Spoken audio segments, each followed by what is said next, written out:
बहुत बड़ी खुशखबरी पाकिस्तान को मिली अरशद नदीम के गोल्ड मेडल की सूरत में।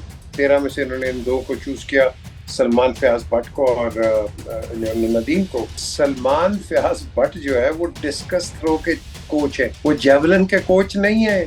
कि कहाँ पे हम हॉकी के किंग हुआ करते थे हमारी टीम।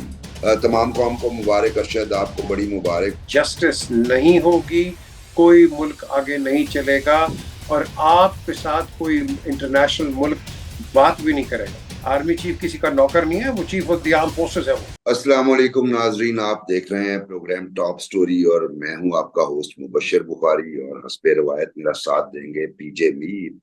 और इस हफ्ते हमने देखा एक तो बहुत बड़ी खुशखबरी पाकिस्तान को मिली अरशद नदीम के गोल्ड मेडल की सूरत में।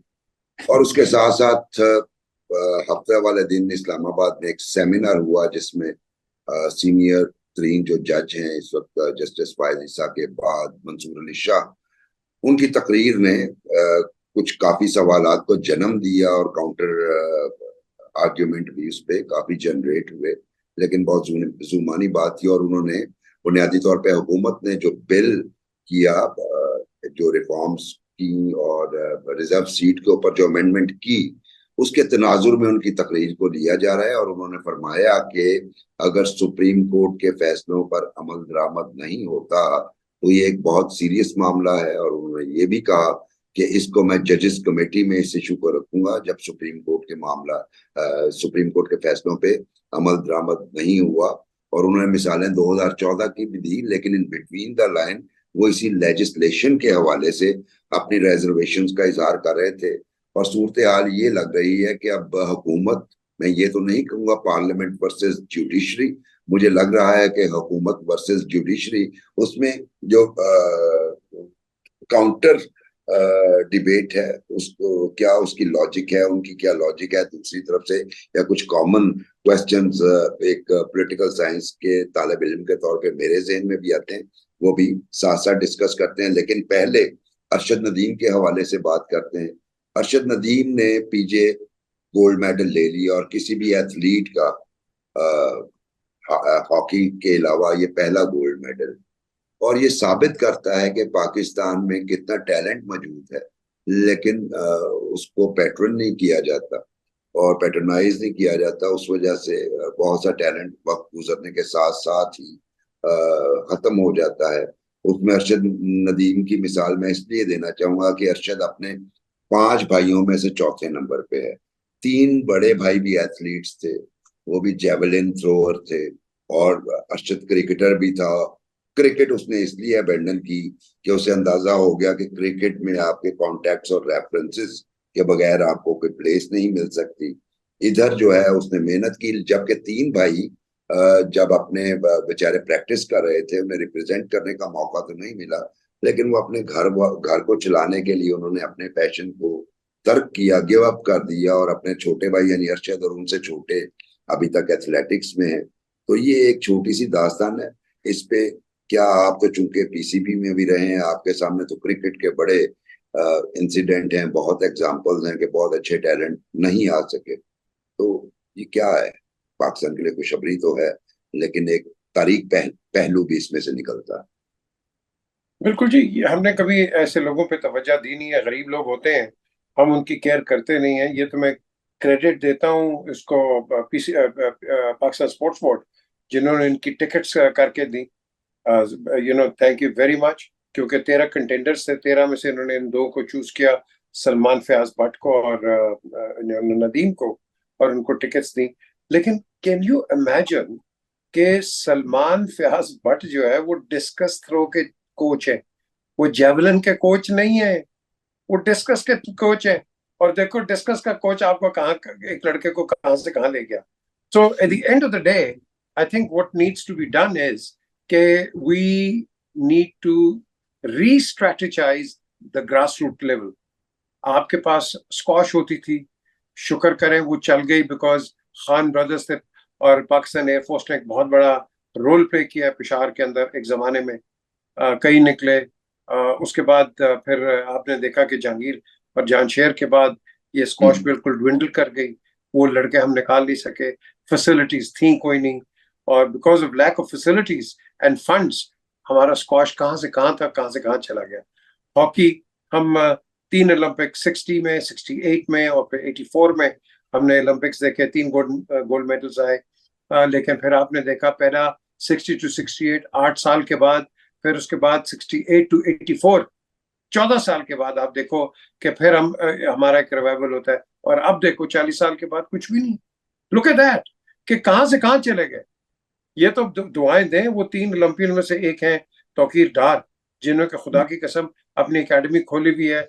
एंड क्रेडिट टू परवेज इलाही के ये उनको उन्होंने फैसिलिटीज दे दी कदाफी स्टेडियम के अंदर कि आज आप एस्ट्रोटर्फ पे लड़कों को ट्रेन कर रहे हैं, बना के दे रहे हैं। तो क्वेश्चन इज कि कोई ना, जब आप इंटरेस्ट नहीं लेंगे आप आगे नहीं बढ़ेंगे। क्रिकेट का भी यही हाल हो गया आपका। अब एकेडमीज तो आपने खोल दी हैं, अब वो मनी मेकिंग मशीन्स बन गई हैं। गरीब बच्चा वहां जा नहीं सकता। 30-40 हजार रुपया पर महीना ये कौन देगा भाई जाके अपने बच्चे को? और क्या गारंटी है कि 40 हजार रुपये दे के वो बच्चा भी आगे निकलेगा या नहीं निकलेगा? ये फैसिलिटीज फ्री ऑफ कॉस्ट होनी चाहिए, या मिनिमल कॉस्ट आप कर दो जो कि अफोर्डेबल चीज है। और यही वजह है कि हमारी स्पोर्ट्स आगे नहीं बढ़ रही है। और देखो इस लड़के ने किया, वो तो जेवलिन थ्रो में आगे आ गया और उसने ऑल टाइम ओलंपिक रिकॉर्ड तोड़ दिया यार। All time Olympic 100 years old। So the question is कि हमारे पास अगर ये टैलेंट है, हम इसको हार्नेस क्यों नहीं करते? हम इस पे, सारी दुनिया खड़ी हो गई ना क्रेडिट लेने के लिए, ओ हमने ये किया, हमने वो किया, फलाने किया। ये हमारा असूल ही यही है। वो पाकिस्तान टीम के साथ मैच जीतो, ओ जी शाहीन शाहीन, तो जब मैच हारते हैं तो इनको औकाब से गंदा इनको इनका हाल किया जाता है। तो क्वेश्चन है कि हमें रेस करनी है एक मेंटल एटीट्यूड दुनिया पाकिस्तान के अंदर कि किसी के पास कोई लाइसेंस नहीं है या फ्रेंचाइज है कि हम जीतेंगे। लेकिन अगर आपके अंदर स्पोर्ट्स के अंदर एक कंसिस्टेंसी आ जाएगी, आप देखोगे कि हम बहुत कुछ कर सकते हैं। हम बहुत कुछ कर सकते हैं, हमने किया है और कर भी सकते हैं। लेकिन इसके अंदर आप कैसे करेंगे जब आपका स्पोर्ट्स बोर्ड एक टर्मोइल में, कभी आप डीजी को चेंज कर रहे हैं, वो खोसो चला गया, कोई और आ गया, और वो लोग आप लेके आते हैं जिनको कख नहीं पता होता स्पोर्ट्स का, कख नहीं पता होता स्पोर्ट्स का। अभी इन्होंने पता नहीं कितने लाख मिलियंस ऑफ रुपीज इन्होंने वापस कर दिए हैं स्पोर्ट्स बोर्ड ने कि जी हमें चाहिए नहीं है। और भाई क्यों नहीं चाहिए तुम्हें? तुम इन बच्चों पे लगाओ ना, क्यों नहीं चाहिए तुम्हें? ये लगाने नहीं, वापस कर दे। गवर्नमेंट के चमचे बन जाना है, देखो जी हमने तो पैसा आपका बचा लिया है। Nonsense, absolute rubbish. इन्होंने लड़कों का करियर खत्म किया ये पैसे वापस भेज के। And this people should be tried, convicted and sentenced for intellectual disinformation and intellectual dishonesty. किस किस्म के लोग लगाते हो यार आप स्पोर्ट्स बोर्ड के अंदर? बुनियादी तौर पे पीजे वही जो मेरिट वायलेट होते हैं ना, वही एक प्रॉब्लम है। वो आप स्पोर्ट्स बोर्ड या पीसीबी को देख लें या उसके बाद दूसरी जगहों पे देख लें, और उसी तरीके से जो जिन लोगों पे आप इन्वेस्ट कर रहे होते हो उनसे बहुत बेहतर मेरिट भी मौजूद होता है। और आपने जो बात कही कि कहाँ पे हम हॉकी के किंग हुआ करते थे हमारी टीम, हमने क्या किया कि ग्लैमर था क्रिकेट में, क्योंकि हॉकी के जो हमारे टॉप स्टार्स थे, सलाहुद्दीन साहब से शुरू हो जाए, तौकीर डार साहब का नाम आपने ले लिया, और उसके बाद समीउल्लाह, कलीमुल्लाह, हनीफ खान, हसन सरदार, कितने लंबे नाम हम लेंगे। क्या शानदार लोग हुआ करते थे। उनको उस तरीके से पैट्रोनाइज भी नहीं किया जाता था, लेकिन वो इन ग्रास पे खेलते हुए वो कंट्रोल उनके शायद ये एस्ट्रोटर्फ वालों से बेहतर थे और बहुत बेहतर थे। बदकिस्मती ये है कि हमने वो सिर्फ एक गेम को इतना ग्लैमराइज कर दिया, उसमें इतना हैविली इन्वेस्ट कर दिया कि गवर्नमेंट की तवज्जो भी उधर हो गई। जो पुराने वक्त में बैंक्स वगैरह हुआ करते थे, आप मुझसे बेहतर जानते हैं, जो स्पॉन्सर किया करते थे हॉकी टीम्स को भी, उन्हें क्रिकेट को अबंडन किया, उन्होंने बाकी सबको भी कर दिया। अब ले दे के कुछ डिपार्टमेंट्स हैं जैसे वापडा है, और ये अरशद नदीम कर्टसी वापडा। कल मेरी बात हो रही थी पीजे अरशद के भाई से, और मैंने पूछा जनाब आप शुरू में जब आप करते थे ये गेम तो कैसे करते थे? उन्होंने मुझे बताया जनाब हम गांव के रहने वाले, फैसिलिटीज तो होती नहीं थी, हम खेतों में करते थे। मैंने फिर पूछा कि ये आपने जेवलिन कैसे बनाया? तो उन्होंने कहा जी वो सफेदा जिसे यूकलिप्टस कहते हैं उसके लंबी टहनी लेके, क्योंकि वो लाइट वेट होती है, उसके आगे हमने आयरन टिप लगानी और फिर हमने अपने फील्ड्स में थ्रो करके प्रैक्टिस करनी। और वो कहते हैं कि बहुत लंबा अरसा ये हुआ। ये तो हालात उस वक्त बेहतर हुए जब हमने काम शुरू किया, अरशद को वापडा में नौकरी मिल गई और उसके बाद उसकी ट्रेनिंग कम से कम बेहतर हो गई। वेट लिफ्टिंग के लिए उन्होंने घर में वेट बनाया हुआ था, आयरन रॉड और वो घी के जो डब्बे होते हैं 5-5 किलोग्राम के, उसमें कंक्रीट भर के उन्होंने एक वेट बनाया। सो ये एक, लेकिन उसके बाद आप देखें जब वो वापडा ज्वाइन किया तो उन्हें काफी जो है असिस्टेंट्स मिली। आपको याद होगा जब ये एक मेडल लेके आए थे रिसेंटली, सिल्वर, तो 2.5 मिलियन दिया था शहबाज शरीफ ने, पंजाब स्पोर्ट्स बोर्ड ने कोई 2 सालों में 3.3 मिलियन स्पेंड किए इनकी फिटनेस पे। उसके अलावा एक और रिपोर्ट है कि 2017 से लेके आज तक की तारीख में उन पे तकरीबन कोई 20 मिलियन प्लस रकम खर्च की गई उनके इलाज के लिए, लेकिन उनकी लेकिन ट्रेनिंग। लेकिन मुबशर, ये 20 मिलियन क्या है यार? वो देखो, कुछ भी नहीं पंजाब था। गवर्नमेंट ने वो पंजाब स्टेट गवर्नमेंट में 6 crore, Haryana government 3 crore, Indian railway 3 crore, उन्होंने कम से कम इस बच्चे को, नीरज को, कम से कम जी उसने कुछ नहीं कुछ 16-17 करोड़ दिया यार। बिल्कुल उसकी ऐसा ही उसकी है। एविडेंस हम क्या देते? 20 लाख रुपए में 20 million, it's nothing, nothing for what you अच्छा, गेन्ड। अच्छा, आप देखें कि ये मतलब बेचारा गया है, होना तो ये चाहिए था कि गवर्नमेंट को खुद अरेंज करके देने चाहिए थे इसे जेवलिन्स, के ओके ये खुद गया है साउथ अफ्रीका किसी इवेंट पे और वहां से वापसी पे ये 3 जेवलिन्स लेके आया है। ठीक है, पैसे जिसने भी दिए हों, लेकिन यहाँ पे आपको नजर आता है गवर्नमेंट की नॉन सीरियसनेस, कि ये तो वो करेक्ट। चीजें हैं जो गवर्नमेंट को खुद प्रोवाइड करनी चाहिए। और अब आप वाली बात कि सारे क्लेम कर रहे हैं हमने ये किया, हमने वो किया। और आपने भट्ट साहब की बात की, इनके कोच की, डिस्कस के वो हैं कोच, लेकिन आप उनका एक्सपीरियंस देखिए। जब इन्होंने फर्स्ट थ्रो किया 92.97 मीटर का, उनका एक्सपीरियंस ये था कि वो खड़े हुए हैं और उन्होंने उसी वक्त इस तरह कर लिया, उन्हें अंदाजा हो गया था कि इसने रिकॉर्ड भी ब्रेक कर दिया है। और credit goes to him. Unfortunately हमारा मीडिया जो है उनको इस तरह हाईलाइट नहीं कर रहा, लेकिन बहरहाल पाकिस्तान के लिए बड़ी ये खुशखबरी की बात है और ये बहुत बड़ी बात है। रिकॉर्ड यानी सिर्फ ये गोल्ड मेडल नहीं है, बल्कि इसके साथ 118 साल रिकॉर्ड भी टूटा है। तमाम कौम को मुबारक, अरशद आपको बड़ी मुबारक, और बाकी जिन जिन लोगों ने भी कंट्रीब्यूट किया वो भी मुबारकबाद के मुस्तहिक हैं और तारीफ के भी वो मुस्तहिक हैं। अगले टॉपिक पे चलते हैं। ये पीजे हुकूमत यानी हुकूमती parliamentarians versus supreme court of Pakistan, और फिर उसका जवाब आ जाए। आपने एक लेजिस्लेशन की जिसमें आपने रिजर्व सीट्स के हवाले से कुछ अमेंडमेंट्स इंट्रोड्यूस करवाई, जिसके तहत आपने ये कहा कि जिसने एक दफे डिक्लेरेशन दे दिया कि मैंने ये पार्टी ज्वाइन कर ली है, तो उसके बाद वो किसी और पार्टी को ज्वाइन नहीं करेगा। मोर और लेस ये बुनियादी तौर पर एक डिफेक्शन क्लॉज ऑलरेडी मौजूद थी कि आप किसी पार्टी को डिफेक्ट करेंगे तो आप पे वो क्लॉज अप्लाई हो जाएगी। अच्छा, इस पे मंसूर अली शाह साहब ने रिएक्ट किया, उन्होंने कहा जी अदालती फैसलों पे हमने अमल नहीं होता, बल्कि उनको उड़ा दिया जाता है। उन्होंने एक 2014 के किसी फैसले का हवाला देते हुए कहा कि उस वक्त वो फैसला आया था, उस पर अमल दरामद अब हो रहा है। और साथ उन्होंने कॉशन दिया कि इस मामले को मैं जजेस कमेटी में उठाऊंगा, जिसका मतलब ये है कि गवर्नमेंट को अभी से उन्होंने एक कॉशन दे दिया है कि अगर इसके खिलाफ पिटीशन आएगी तो मैं उसे सीरियसली टेकअप करूंगा। तो आप क्या देख रहे हैं आगे क्या होने जा रहा है? और कोई महाजराई इसमें भड़केगी? जब हम इस रूट पे चलना शुरू करेंगे या चलना शुरू कर दिया है, तो फिर मैं समझता हूँ sovereignty of the country is at stake. जब तक आपकी जुडिशरी तकड़ी नहीं होगी, जस्टिस नहीं होगी, कोई मुल्क आगे नहीं चलेगा और आपके साथ कोई इंटरनेशनल मुल्क बात भी नहीं करेगा। तो जिस मुल्क के अंदर आप जुडिशरी का बेड़ागर्क कर दोगे, आपका क्या ख्याल है वो उस मुल्क की कोई इज्जत होगी? माना गलतियां होती हैं, माना हर जगह से गलतियां होती हैं, बट दैट डजंट मीन कि आप पूरे इंस्टीट्यूशन को बेड़ागर्क उसका कर दो, उसकी धज्जियां उड़ा के रख दो। This this does not, this is just not right. इसके रिपरकशंस बहुत फार फेच रिपरकशंस है मुबशर।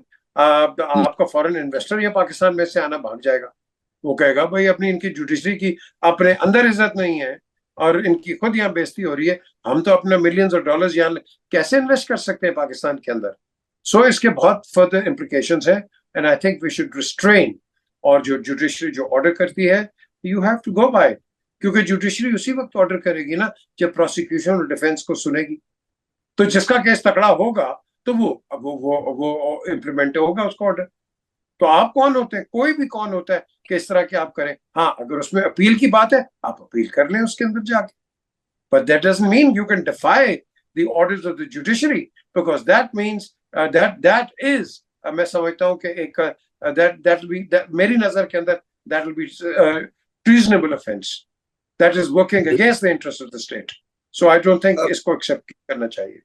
पीछे काउंटर आर्ग्यूमेंट इसका जो पेश करते हैं और मेरे जहन में भी कुछ सवालात हैं, वो ये है कि जुडिशरी की कंपोजिशन या अपॉइंटमेंट का तरीकाकार मुझे ज़ाती तौर पे उस पर सख्त इख्तलाफ है और हुकूमत को भी चाहिए, यानी पार्लियामेंट के जरिए लेजिस्लेशन के जरिए उस तरीकाकार को ठीक करे। कंपेटिटिव एग्जाम हो जजेस के लिए, ये नहीं होना चाहिए कि चैम्बर्स और पॉलिटिकल एफिलिएशंस के ऊपर आप जजेस को भर्ती कर लें।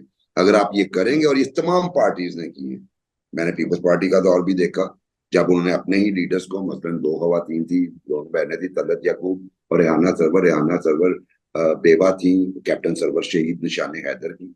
उसके बाद आपने अहमद सईद अवान को भी जज लगाया। उसके बाद जाहिद हुसैन बुखारी, ये जो अजमा बुखारी है, इनके वालिद को भी पीपल्स पार्टी ने जज लगाया। उसके बाद PMLN की तरफ से एक लंबी लिस्ट है, मलिक कयूम साहब हो गए, रमदे साहब हो गए, और यानी इफ्तार चौधरी भी उनके खाते में आप डाल लें। इसी तरह ही जब PTI का दौर आया तो जो बंदियाल साहब को अपग्रेड करना और उसके साथ साथ जो है वो तो होना ही था, उन्होंने है, मंसूर अली शाह साहब भी चले गए, लेकिन जो साथ में अपॉइंटमेंट्स हुई लाहौर हाई कोर्ट्स में, बल्कि तमाम हाई कोर्ट्स में, वो भी कोशिश ये की गई कि अपने ही बंदे लगाए जाए। तो सबसे पहले तो निज़ाम इंसाफ के ऊपर ये बहुत बड़ा क्वेश्चन मार्क है कि अगर आपने चैम्बर से बंदे लेने हैं और सियासी बुनियादों पे जज लगाने हैं तो आपके इंसाफ का कत्ल तो उधर हो जाएगा। एक आर्ग्यूमेंट ये। दूसरा आर्ग्यूमेंट ये कि जब आपके जुडिशरी की झोली में जुल्फकार अली भुट्टो केस हो, यूसुफ रजा गिलानी की डिस्क्वालिफिकेशन हो, till rising of this court वाले ऑर्डर वाली, और फिर एक ऐसा फैसला हो जिसमें आप डिफेक्शन क्लॉज में अमेंडमेंट कर दें कि बंदे का वोट भी नहीं गिना जाएगा और वो डी सीट भी हो जाएगा, जबकि कॉन्स्टिट्यूशन में वोट ना गिनने वाली बात नहीं थी। तो फिर ये कहा जाता है कि जी पॉलिटिकल एक्टिविज्म जुडिशरी की जानिब से भी हो रहा है। तो ऐसे में पार्लियामेंट सुप्रीम है जो जुडिशरी के रोल को डिजाइन करती है, बल्कि उसको बताती भी है कि इसका रोल क्या है। तो ये एक काउंटर आर्ग्यूमेंट है मेरी जाती राय में कि अगर आपने निज़ाम अदल को ठीक करना है तो आपको सबसे पहले तो जजेस के अपॉइंटमेंट के तरीकाकार को तब्दील करना होगा और ऐसा तरीकाकार एडॉप्ट करना पड़ेगा जिसपे किसी को फिंगर पॉइंटिंग की जरूरत ना पड़े, ये ना कहना पड़े ये जज जो है ये प्रो PTI है, ये एंटी PTI है। तो इस पे मैं आपका फीडबैक चाहूंगा। यही चीज मैं बिल्कुल आपसे इत्तेफाक करता हूँ। आप एक इंडिपेंडेंट बॉडी बनाए या सुप्रीम जुडिशियल काउंसिल है वो उसको आपने जजेस इलेक्ट करे या जो इनवाइट करे। यही चीज मैं पहले कह रहा हूँ बशर कि जब आप आर्मी चीफ्स की एक अपॉइंटमेंट जो भी प्राइम मिनिस्टर होता है वो बनाता है, वो कहता है ये तो उसका बंदा है, हालांकि आर्मी चीफ किसी का बंदा नहीं होता। ये बड़ी मिसपरसेप्शन है। ये समझते हैं कि अगर मैंने लगा दिया तो ये मेरा है। आर्मी चीफ किसी का नौकर नहीं है, वो chief of the arm forces है वो, and he serves the nation, he doesn't serve जो भी गवर्नमेंट होगा, he serve them, but he will not favour, he will not take any ऐसे फेवर्स के यहाँ टिल्ट हो जाएगी, वहां टिल्ट हो जाएगी। अगर वो टिल्ट हो जाता है तो दैट मीन्स योर आपकी पूरी फौज टिल्ट हो जाएगी इस तरह। सो ये नहीं होना चाहिए। इसलिए मैं कहता हूँ कि फॉर एग्जाम्पल आज जो हमारे पास है जनरल आसिम मुनीर, जनरल आसिम मुनीर का 1-2 साल के अंदर चले जाना है। इससे पहले ये इलेक्ट एक प्रपोज करते प्राइम मिनिस्टर को कि जी इसकी ACR बहुत अच्छी है, इसका काम करने का तरीका बहुत अच्छा है। In my opinion as chief of the army staff I think he will be a good replacement. वो जब आप करेंगे तो फिर ये जो इनकम्बेंट प्राइम मिनिस्टर होगा, इसका हाथ ही नहीं होगा किसी के अंदर, कोई इसको नहीं उंगली उठाएगा कि नहीं जी इसने अपॉइंट किया था। Chief says he is my man, he is your man, that's the way forward. उसमें आप ये जो एक परसेप्शन है, सही है गलत है, आप उस परसेप्शन को खत्म कर देंगे कि किसी पॉलिटिकल पार्टी ने अपॉइंट किया है। फौज appoints their own man, judiciary appoints their own person, and that is the way forward. क्यों? क्योंकि जिस तरह आपने पहले कहा है, उन्होंने इस जज को कर दिया, उन्होंने इस जज को कर दिया, आपके सामने फिर जजेस की क्या क्रेडिबिलिटी है, and for that matter chief की क्या क्रेडिबिलिटी रह जाएगी। सो हमें हर चीज को डिफरेंस करना है और डिफरेंशिएट करना है, और वो कर देंगे तो भाई फायदा पाकिस्तान का ही है ना, किसी पार्टी का तो नहीं है। And I am sure the parties will agree to it if they believe in democracy, if they believe कि जज भी मेरे हो, चीफ भी मेरा हो, तो सर फिर अल्लाह ही हाफिज है डेमोक्रेसी का। बिल्कुल ठीक फरमाया आपने। नाजरीन, प्रोग्राम का वक्त जो है वो खत्म हुआ चाहता है, लेकिन पीजे और मेरी राय में, और यकीनन ये पीजे की भी राय है, कि तमाम अदारों को अपने अपने, खा वो पार्लियामेंट हो, जुडिशरी हो, फौज हो, थोड़ा थोड़ा अपने तर्ज अमल पे नजर सानी करनी पड़ेगी, और चीजें किस तरह बेहतर होंगी इसके लिए तीनों को सर जोड़ के बैठना पड़ेगा। और इसमें ऑफ कोर्स पॉलिटिकल फोर्सेस शामिल हैं, क्योंकि पार्लियामेंट के जरिए वो आएंगी। ये सर जोड़ के बैठना पड़ेगा और इसका हल निकलेगा। वरना फिर वो, मुझे परवेज मुशर्रफ को मैं कोट करना पसंद तो नहीं करता, लेकिन चूंकि पीजे के बड़े अच्छे दोस्त थे, और मेरे भी चूंकि वो कॉलेज मेट तो थे सुपर डुपर सीनियर, बल्कि जब वो पढ़ते थे मैं तो बहुत ही ज्यादा छोटा बच्चा था, और मेरी अलैक्स रैग भी उनसे एक दो दफे बहुत अच्छी हुई एफसी कॉलेज के हवाले से। उनका कहना जो है उस पे उनका कोट, कि अगर ये इस वक्त सर जोड़ के नहीं बैठेंगे फिर पाकिस्तान का अल्लाह ही हाफिज। नाजरीन, प्रोग्राम पसंद आए तो अपना फीडबैक जरूर दीजिएगा। अगले हफ्ते के लिए मुझे और पीजे को इजाजत दीजिए। खुदा हाफिज।